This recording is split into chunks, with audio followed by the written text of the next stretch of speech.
इसी में शामिल करते हैं। देखिए इसमें कुछ some highest peak of the Himalaya, Himalaya की कुछ हाईएस्ट पीक दी गई बेटा, जैसे माउंट एवरेस्ट।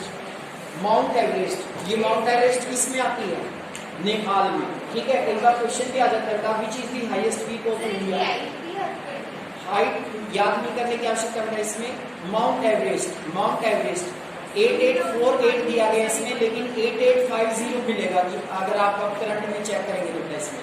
ठीक है, मीटर में हाइट दी गई है ये 8848 मीटर, ये इसकी हाइट दी गई है। ये जो हाइट है ना माउंट एवरेस्ट की, लेकिन माउंट एवरेस्ट कौन से कंट्री में आती है? नेपाल में। अगर इंडिया की पूछ लेते हैं highest peak of India, Kanchenjunga. Height कितनी है? 8598 मीटर, ये इंडिया में आती है बेटा। तो ये क्वेश्चन पूछा गया, कई बार कॉम्पिटिटिव एग्जाम में भी पूछ लेते हैं। बच्चे तुरंत आंसर क्या रिप्लाई करते हैं? बच्चे आंसर रिप्लाई करते हैं माउंट एवरेस्ट, क्योंकि माउंट एवरेस्ट के बारे में ज्यादा नाम सुना करता। तो इंडिया की हाईएस्ट पीक याद रखना आपने कंचनजुंगा। और वर्ल्ड वैसे पूछा जाए तो which is the mount Everest, उसमें आप माउंट एवरेस्ट याद रख सकते हैं, लेकिन माउंट एवरेस्ट नेपाल में डिपेंड करता। तो ये सारी की सारी जो हाईएस्ट पीक है बेटा, ये कौन सी रेंज में आती है हमारी? Great Himalaya, inner Himalaya. ठीक है, इस वाले रेंज में इनको हम लोग इंक्लूड करते हैं। The folds of the great Himalaya are asymmetrical in nature. The core of this part of the Himalaya is composed of granite. It is perennially snow-bound and a number of glaciers descend from this range. कहते हैं कि जो part होता है हिमालय का, हम मानते हैं कि यहाँ पर ज्यादातर बर्फबारी होती रहती है। And A number of glacier descend from this range, कहते हैं कि बहुत सारे ग्लेशियर बेटा जो यहाँ बनते रहते हैं इस रेंज के अंदर। ग्लेशियर का मतलब क्या करता है? माउंटेन ऑफ आइस, यानी कि जो बड़े बड़े पहाड़ बन जाते हैं ना, बर्फ के पहाड़ बन जाते हैं। ठीक है, तो वो भी इसी रेंज के अंदर बनते हैं बेटा। आप लोग जानते हैं यहाँ पर टेम्परेचर बहुत ही कम हो जाता है, तो यहाँ पर ज्यादातर बर्फबारी होती रहती है। और ज्यादातर अपने जो टेम्परेचर है, अगर टेम्परेचर कम होने के कारण या प्रेसिपिटेशन होने के कारण, वहाँ पर ज्यादातर स्नोफॉल होने के कारण वहाँ पर बड़े बड़े पहाड़ बन जाते हैं बर्फ के। ठीक है, तो ये भी इसी रेंज के अंदर पाया जाता है इसमें। The range lying to the south of the Himadri form the most rugged mountain system and known as Himachal or Lesser Himalaya. देखिए बेटा इसमें उसके बाद आगे चलते हैं हम लोग। The range lying to the south of the Himadri, Himadri के साउथ में जो रेंज है form the most rugged mountain system is known as Himachal or Lesser Himalaya. कहते हैं कि जो माउंटेन सिस्टम को बड़ा ही रग बनाती है उसे हम हिमाचल और लेसर हिमालय के नाम से जानते हैं। यानी कि जो नीचे हम थोड़ा चलेंगे बेटा इसमें, तो हिमाचल का जो नीचे वाला पार्ट है बेटा, तो उसे अगर हम बात करें तो उसे हिमाचल और लेसर हिमालय के नाम से जाना जाएगा। The range are mainly compose of highly compress and altered rock. कहते हैं कि यहाँ पर भी काफी ऊंची ऊंची चोटियां पाई जाती हैं और काफी ऊंची ऊंची चट्टानें पाई जाती हैं। The varies between 3700 and 4500 metre and an average width is 50 kilometre, while the peak Punjab range from the longest and the most important range। कहते हैं कि यहाँ की जो रेंज है बेटा पीक पंजाब रेंज, वो इस रेंज की सबसे लंबी और सबसे इम्पोर्टेंट रेंज मानी जाती है, पर्वत श्रृंखला मानी जाती है। The Dhauladhar and the Mahabharat range are the most prominent one. इसके अलावा धौलाधर है या महाभारत रेंज है, वो भी इस पर्वत श्रृंखला की मेन रेंज मानी जाती है। This range consist of famous valley Kashmir, the Kangra Kullu valley in Himachal Pradesh. कहते हैं कि इस रेंज में अगर हम बात करें कश्मीर, कांगड़ा और कुल्लू वैली जो हिमाचल प्रदेश में आती है, वो भी इसी रेंज के अंदर शामिल है। This region is well known for its hill station. कहते हैं कि जो रेंज है इसे ज्यादातर हिल स्टेशन के लिए जाना जाता था। हिमाचल वगैरह का एरिया इसमें आता था, तो हिमाचल वगैरह में आप लोग जानते हैं कि बहुत सारे टूरिस्ट प्लेस भी है, एज ए टूरिस्ट भी वहाँ पर बहुत सारे लोग आते हैं। तो ये सेकंड रेंज है हमारी, जो एक तरह से जिसे हम लोग जल्दी में बात करें था, जिसे हिमाचल रेंज के नाम से जाना जाता है। पीर पंजाल है या दूसरी रेंज है, धौलाधर रेंज है, महाभारत रेंज है, वो इसकी प्रमुख विशेषताएं हैं, ज्यादातर इसी एरियाज के अंदर आती बताइए। उसके बाद आगे चलते हैं हम लोग। The outer most range of the Himalaya is called, ये मोस्ट इंपोर्टेंट क्वेश्चन बनता है एमबीए स्टूडेंट्स के लिए, तो क्या कहेंगे उसे? शिवालिका। क्या कहेंगे बेटा? शिवालिका। जो सबसे बाहरी रेंज है हिमालय की, उसे शिवालिका कहा जाता है। बीच वाली को हम हिमाचल कहते हैं बेटा, ठीक है। लेकिन जो बाहरी रेंज है, सबसे बाहर वाली रेंज है हिमालय की, उसे हम लोग क्या कहते हैं, शिवालिका। तो हिमालय की जो रेंज है ये भी 3 पार्ट्स में डिवाइड कर देता है, इसमें 3 कैटेगरी बना दी इसमें। शिवालिका आउटर मोस्ट रेंज कौन सी है, Shivalika. They extend over a width of 10 to 15 kilometer and have an altitude varying between 900 and 1100 metre. कहते हैं कि इसकी अगर हम चौड़ाई की बात करते हैं, ये 10 से 50 किलोमीटर चौड़ाई भी बहुत कम होगी इसकी। These range are composed of unconsolidated sediments brought down by the river from the main Himalayan range located further north. These valleys are covered with thick gravel and alluvium। कहते हैं कि यहाँ पर जो बेटा नॉर्थन, इसके बाद अगर हम बात करें कि जो ये वैली आती है कवर कर लेती है ज़्यादातर एरियाज को एल्यूवियम, और यहाँ पर ज़्यादातर एल्यूवियम मिट्टी का भी निर्माण होता है। The longitudinal valley line between lesser Himalaya and Shivalika are known as Doon. देखिए बेटा इसमें जो वैली है, घाटी है जो इसके बीच में, लेसर हिमालय के बीच में एंड शिवालिका के बीच में, उसे हम दून के नाम से जानते हैं। ठीक है, देखा होगा आपने, सुने होंगे नाम, इनमें से 3 एग्जाम्पल भी दिए गए हैं। कहते हैं कि जो वैली है बेटा लेसर हिमालय के बीच में और शिवालिका के बीच में, नोन एज डून्स, उसे हम डून्स कहते हैं। एग्जाम्पल के लिए जैसे Dehradun, Kotli Dun, Patli Dun are some of the well known Duns. कहते हैं कि ये कुछ एग्जाम्पल है बेटा। सुना होगा आपने देहरादून का, तो नाम सुना ही होगा आपने, ठीक है ना। तो ये वाला जो पार्ट्स आता है ना बेटा, कौन सी वैली के बीच में, एक तरह से अगर हम बात करें लेसर हिमालय और शिवालिका के बीच में था, लेसर हिमालय और शिवालिका के बीच का जो पार्ट्स है वहाँ पर दून इसके एक मेन फीचर था। जैसे देहरादून, पाटली दून, कोटली दून, ये सारे के सारे जो दून है वो इनके बीच में पाए जाते हैं, लेसर हिमालय और शिवालिका रेंज के बीच में। Beside the longitudinal division, the Himalaya have been divided on the basis of region from west to east। कहते हैं कि हम लॉन्गिट्यूडिनल डिवीजन के अलावा हिमालय की बात करते हैं तो हमने वेस्ट टू ईस्ट यानी कि पश्चिम से पूर्व में जब हिमालय की ओर जाते हैं तो हमने दूसरे तरीके से भी हिमालय का विभाजन किया बेटा। किस तरीके से किया, देखिए इसमें रिवर के बेसिस के आधार पर, जो रिवर है ना हमारी, रिवर जो फ्लो करती है बेटा, जो रिवर्स के बीच का जो एरिया उसको अलग अलग नाम से जाना गया है, या उसे अलग अलग नाम दिए गए हैं। तो क्या क्या नाम दिए गए इसे, अलग अलग क्या क्या नाम दिए गए बेटा, यहाँ पर देखेंगे आप लोग इसमें। These divisions have been demarcated by river valley. For example, the part of the Himalaya। देखिए बेटा यहाँ पर ये अंडरलाइन भी करेंगे आप लोग, इसको इंपॉर्टेंट पॉइंट्स आता है ये मैचिंग में भी क्वेश्चन चलता है कई बार।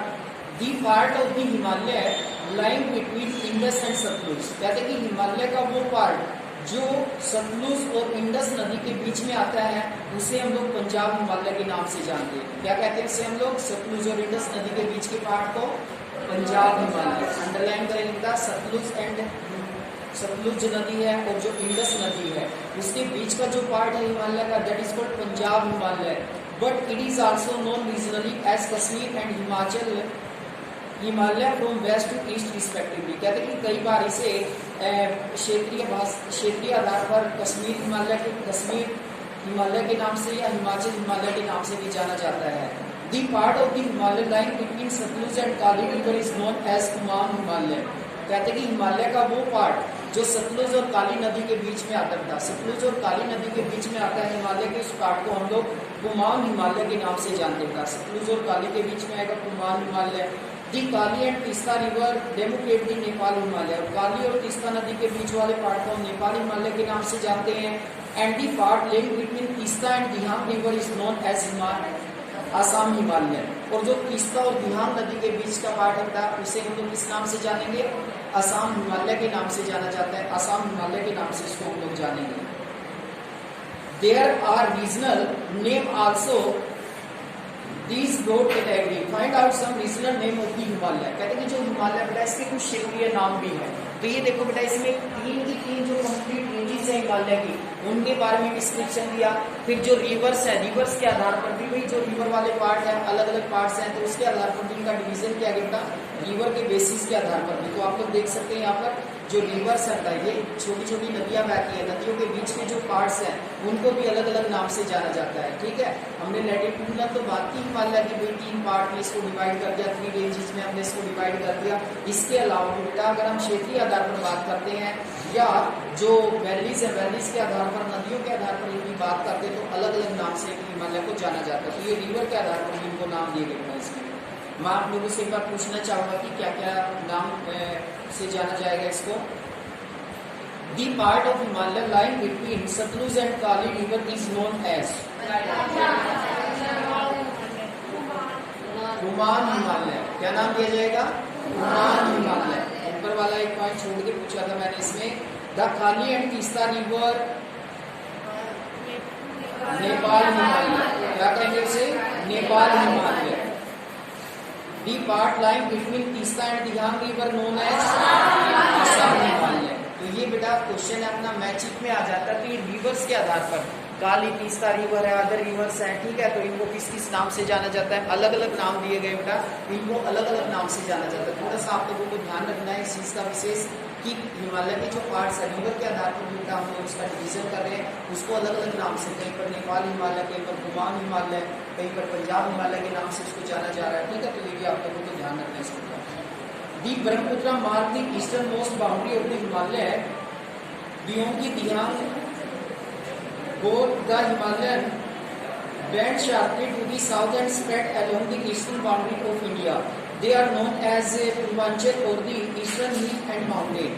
कहते बेटा जो ब्रह्मपुत्र ईस्ट में है, ब्रह्मपुत्र आप लोग जानते हैं कि असम से एंटर होती है बेटा, ठीक है, दिहांग के नाम से इसको वहां पर जाना जाता है। तो कंप्लीटली आप लोग बात करें तो जो ईस्टर्न पार्ट है हिमालय का, लास्ट पार्ट हो गया बेटा हिमालय करना उधर अरुणाचल प्रदेश में अरुणाचल प्रदेश में एंटर करती है ब्रह्मपुत्र रिवर। तो ये लास्ट वाला पार्ट हो गया, तो वहां पर तो इसकी विड्थ है और कम हो जाती है, वहां तो 150 किलोमीटर तक चली जाती है बेटा इसमें।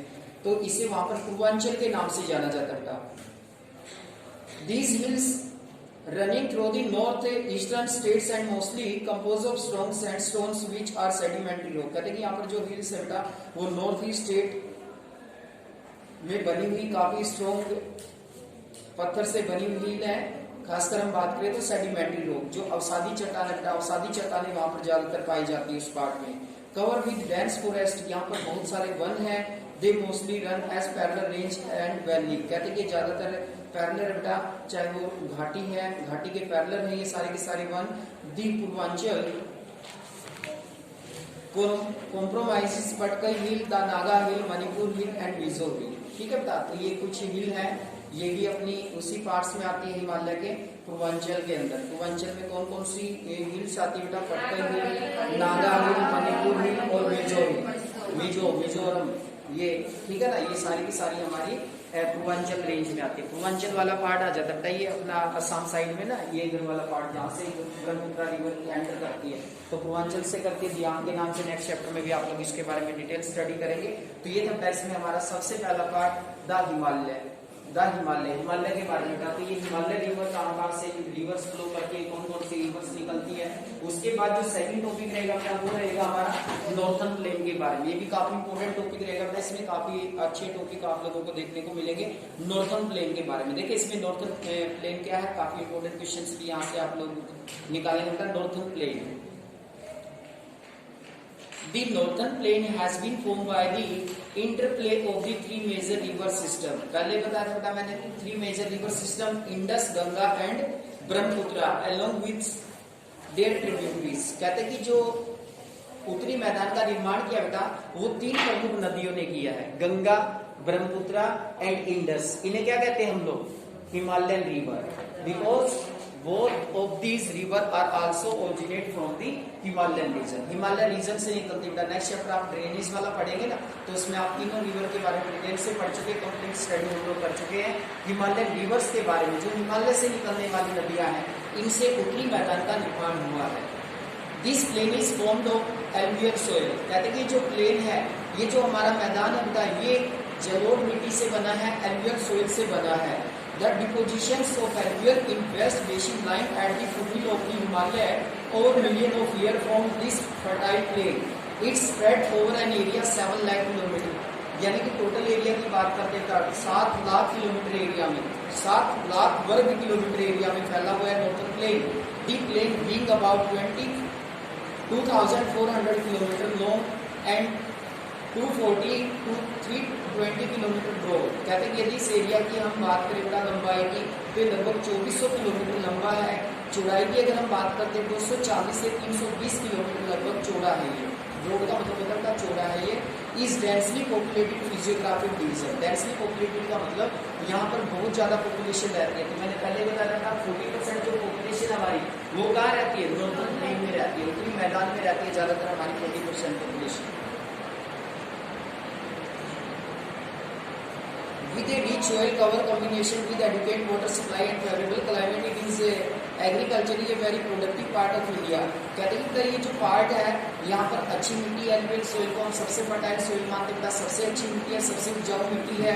इसके अलावा हम बात करते हैं यहाँ फेवरेबल क्लाइमेट है, पानी की अच्छी उपलब्धता है जो एग्रीकल्चर करने के लिए पर्याप्त माना जाता है। ठीक है, एग्रीकल्चर के लिए यहाँ पर हमें पानी भी अच्छा मिल जाता है। यही कारण है कि इंडिया की ज्यादातर पॉपुलेशन यहाँ पर रहती है। ट्रांसपोर्ट अच्छा है, कम्युनिकेशन सिस्टम अच्छा है, सड़कें अच्छी बनी हुई है, एजुकेशन फैसिलिटीज अच्छी है इन एरियाज के अंदर, तो ज़्यादा पॉपुलेशन भी यहीं पर रहती है।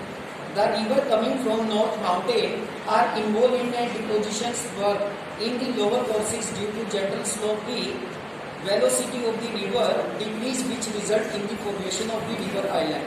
कहते हैं कि जो रिवर है नॉर्थ माउंटेन में involve in deposition work the lower courses due to gentle slope the velocity of river decrease which result in the formation of riverine island। कहते हैं कि जो रिवर है जब वो प्लेन में आती है तो उसका जो स्लोप होता है, बहाव होता है, वो कम हो जाता है, जिसके कारण क्या होता है रिवराइन आइलैंड का भी निर्माण होता है उत्तरी मैदान के अंदर। The river in their lower courses split numerous channels due to the deposition of silt। These channels are known as distributaries। कहते हैं कि बहुत सारी जो रिवर होती है वो अपने छोटे छोटे चैनल्स में बढ़ जाती है, जिसे डिस्ट्रीब्यूटरीज कहते हैं, विभाजिका कहते हैं। आपने देखा होगा कई बार मेन रिवर आती है तो इसमें से छोटी छोटी रिवर वो निकलना स्टार्ट हो जाती है कई बार, तो ये चीज़ें हम कई बार देख सकते हैं।